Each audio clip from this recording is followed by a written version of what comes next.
Study for खाकी पर। तो साथियों, जैसा मैंने आपसे वादा किया था कि यूपी पीईटी के लिए मैं आपके लिए धमाकेदार हैंड रिटन नोट्स के साथ क्लासेस लेके आऊँगा। लिमिटेड क्लासेस, 30 दिन में आपका सिलेबस कंप्लीट होगा।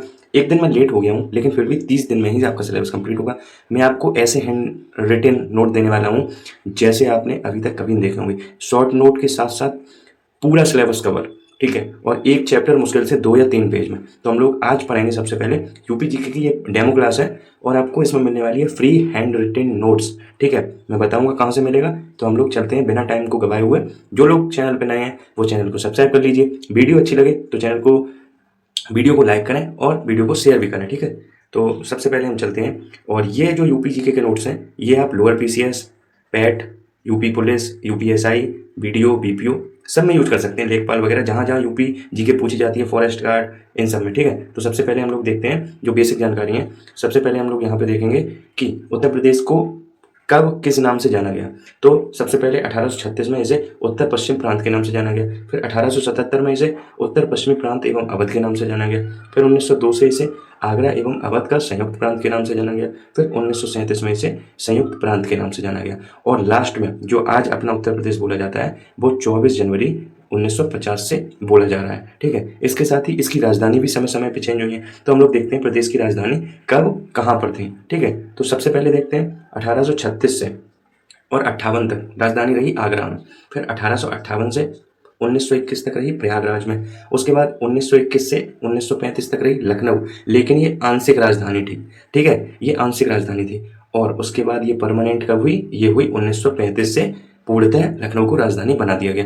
तो देखिए कि कितनी सुंदर राइटिंग में नोट्स हैं और यही नोट्स मैं आपको प्रोवाइड करूंगा, ठीक है। और कंटेंट में कोई कमी नहीं होगी जब आप पीवाईक्यू करेंगे। इसके बाद देखिए आपके पास एक तो खाली मैप होना चाहिए। ये मैंने मैप आपकी हेल्प के लिए लगाया है, ठीक है, बाद में समझाऊंगा। अब इसके बाद देखते हैं 24 जनवरी 1950 से हम लोग उत्तर प्रदेश बोल रहे हैं, ठीक है। तो उत्तर प्रदेश की स्थापना कब हुई, 24 जनवरी 1950 को।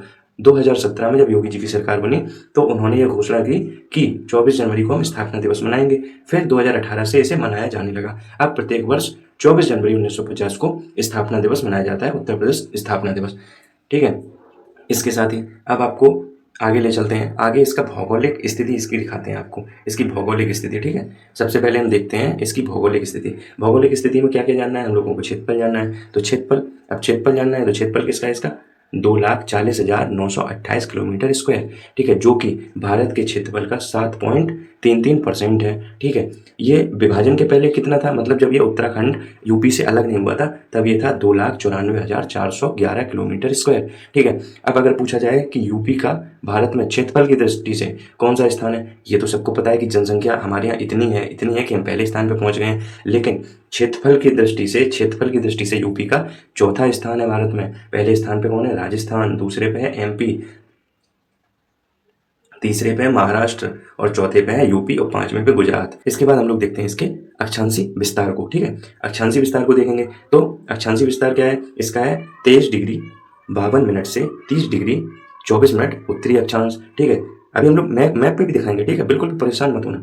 देशांतरी विस्तार क्या है, ये है 77 डिग्री 5 मिनट से 84 डिग्री 30 मिनट पूर्वी देशांतर, ठीक है। हम लोग यहाँ पे देखते हैं, देखो आपको भी मैप का जो है थोड़ा सा स्ट्रक्चर आना चाहिए कि हमारे यहाँ किस शेप का, क्योंकि जब नदियाँ पड़ेंगे ना तो इसकी बहुत जरूरत पड़ेगी और बार बार हम केवल रफली मैप बनाएंगे और ऐसा नहीं है कि पेस्ट करें, कॉपी पेस्ट करें, और आपको भी वैसे ही बनाना, ठीक है। तो देखो सबसे पहले सबसे उत्तरी क्या है सहारनपुर, सबसे दक्षिणी क्या है सोनभद्र, सबसे पूर्वी क्या है बलिया और सबसे पश्चिमी है शामली, ठीक है। हम लोग आगे बढ़ते हैं, आगे देखते हैं अब राज्य पुनर्गठन, ठीक है। आपको पता है कि फजल अली कमेटी बनाई गई, उसने राज्य पुनर्गठन किया, ठीक है। राज्य पुनर्गठन आयोग बोलते हैं जिसको 1956।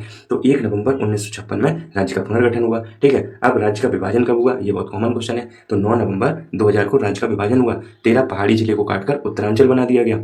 उत्तरांचल 27वां राज्य बना, ठीक है। जैसे अभी कितने राज्य हैं ये आपको कमेंट करके बताना है और कितने केंद्र शासित प्रदेश हैं ये भी कमेंट करके बताना है, ठीक है। तो जब ये बना था तब इसका नाम उत्तरांचल था, लेकिन 2007 में इसका नाम बदल के उत्तराखंड कर दिया गया, ठीक है। इसके आगे आते हैं, देखो अब यहाँ पे वही चीज है जो पूर्वी पश्चिमी उत्तरी दक्षिणी पूर्वी पश्चिमी, ठीक है। इसके साथ एक बहुत महत्वपूर्ण चीज है, इसकी जो पूरब से पश्चिम की लंबाई है, जो ये लंबाई है लैटिट्यूडनल, ठीक है, ये है 650 किलोमीटर, ठीक है। इसकी जो लॉन्गिट्यूडनल लंबाई है, मतलब जो इसकी उत्तर से दक्षिण की लंबाई है, वो है इसकी 240 किलोमीटर। ये बहुत अच्छे से आपको एक एक फैक्ट याद रखना है, ठीक है। पीवाईक्यू देखना आपको, ये पढ़ने के बाद आप भौगोलिक स्थिति में यूपी जीके में आप एक भी क्वेश्चन गलत नहीं करेंगे, क्योंकि इससे बार कुछ आना ही नहीं है, ठीक है। अब हम देख लेते हैं अक्षांशीय विस्तार और देशांतरी विस्तार तो हमने देख ही लिए, ठीक है। अब यहाँ पे देखते हैं कि यूपी किन किन राज्यों से सीमा बनाता है। और आपको ये भी पता होना चाहिए कि यूपी हमारा भारत में सबसे ज़्यादा राज्यों से सीमा बनाता है। हाँ, ये राज्य और केंद्र शासित प्रदेशों को मिला के 9 राज्य और केंद्र शासित प्रदेश से मिलाता है, जिसमें जिसमें क्या है,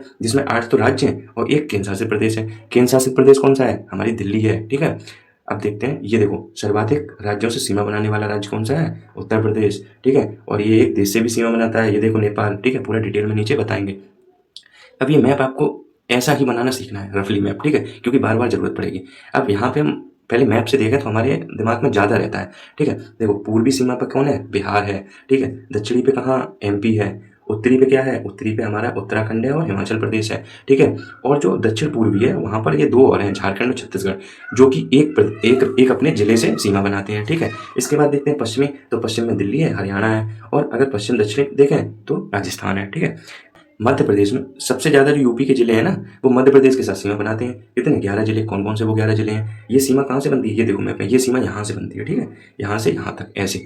सबसे पहले आगरा, और ये ना, ये पश्चिम से पूरब की साइड के लाइन से लिखे हुए हैं, ठीक है। तो इन्हें मतलब ऐसे ही याद करने की कोशिश करना, क्योंकि कभी कभी ऐसे दे दिया जाता है कि पश्चिम से पूरब की ओर जो मध्य प्रदेश से सीमा बनाते हैं, सही क्रम क्या है, ठीक है, क्रम पूछ लिया जाता है कभी। तो ये देखते हैं, आगरा है, इटावा है, जालौन है, झांसी है, ललितपुर है, महोबा है, बांदा है, चित्रकूट है, प्रयागराज, मिर्जापुर और अंत में सोनभद्र, ठीक है। इसके बाद देखते हैं कि राजस्थान। अब राजस्थान में यहाँ सीमा लगती है, ठीक है, यहाँ आगरा और मथुरा, ठीक है। अब हरियाणा क्या है? हरियाणा कुछ तो यहाँ सीमा बनाता है, फिर कुछ यहाँ बीच में है दिल्ली, ठीक है।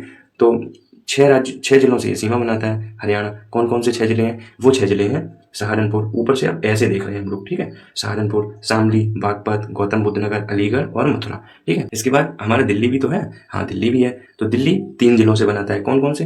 गाजियाबाद, गौतम बुद्ध नगर, बागपत, ठीक है। अब मैं आपसे एक क्वेश्चन पूछ रहा हूँ, आप लोग जितने भी हो कमेंट करके बताना, मैं कल क्लास में तो बताऊंगा कि एनसीआर में उत्तर प्रदेश के कितने जिले लगते हैं और कौन कौन से जिले, वो कमेंट करके बताना, ठीक है। अब हम देखते हैं एचपी, हिमाचल प्रदेश। हिमाचल प्रदेश से सिर्फ एक जिला लगाता है, वो कौन सा है? सहारनपुर है, ठीक है। उत्तराखंड से 7 जिले लगाते हैं, सहारनपुर, मुजफ्फरनगर, बिजनौर, मुरादाबाद, रामपुर, बरेली और पीलीभीत, ठीक है। अब हम लोग अगर चाहें, वीडियो बड़ी हो रही है वरना यहाँ पे मैं आपको ओटीओपी भी बता सकता था, ठीक है। चलो कोई बात नहीं, बाद में बताएंगे, उसका एक अलग सेक्शन ले लेंगे। बिहार से 7 लगाते हैं, ठीक है। बिहार से हम लोग देखेंगे उत्तर से दक्षिण की ओर, तो आपको ये महाराजगंज पहले नंबर पे कर लेना है, कुशीनगर दूसरे नंबर पे कर लेना है। तो महाराजगंज, कुशीनगर, देवरिया, बलिया, गाजीपुर, चंदौली और सोनभद्र, ठीक है। इसके बाद देखते हैं झारखंड। झारखंड और छत्तीसगढ़ से केवल एक सोनभद्र लगाता है।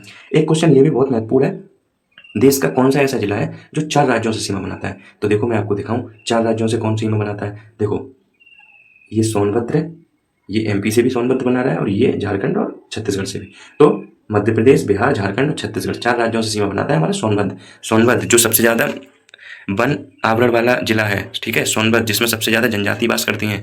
सोनभद्र जो दूसरे नंबर पे सबसे बड़ा क्षेत्रफल में जिला है, ठीक है। तो ये सब चीज़ें हमें फैक्ट याद रखने हैं। अब देखते हैं नेपाल। नेपाल 7 जिलों के साथ सीमा बनाता है। ये हमको देखने हैं पश्चिम से पूरब की ओर। पीलीभीत, लखीमपुर खीरी जो उत्तर प्रदेश का एकमात्र national park, Dudhwa national park है, ठीक है। पीलीभीत जिसको मिनी पंजाब भी कहते हैं। बहराइच, कतरनिया घाट है, ठीक है। श्रावस्ती में सबसे कम क्या है?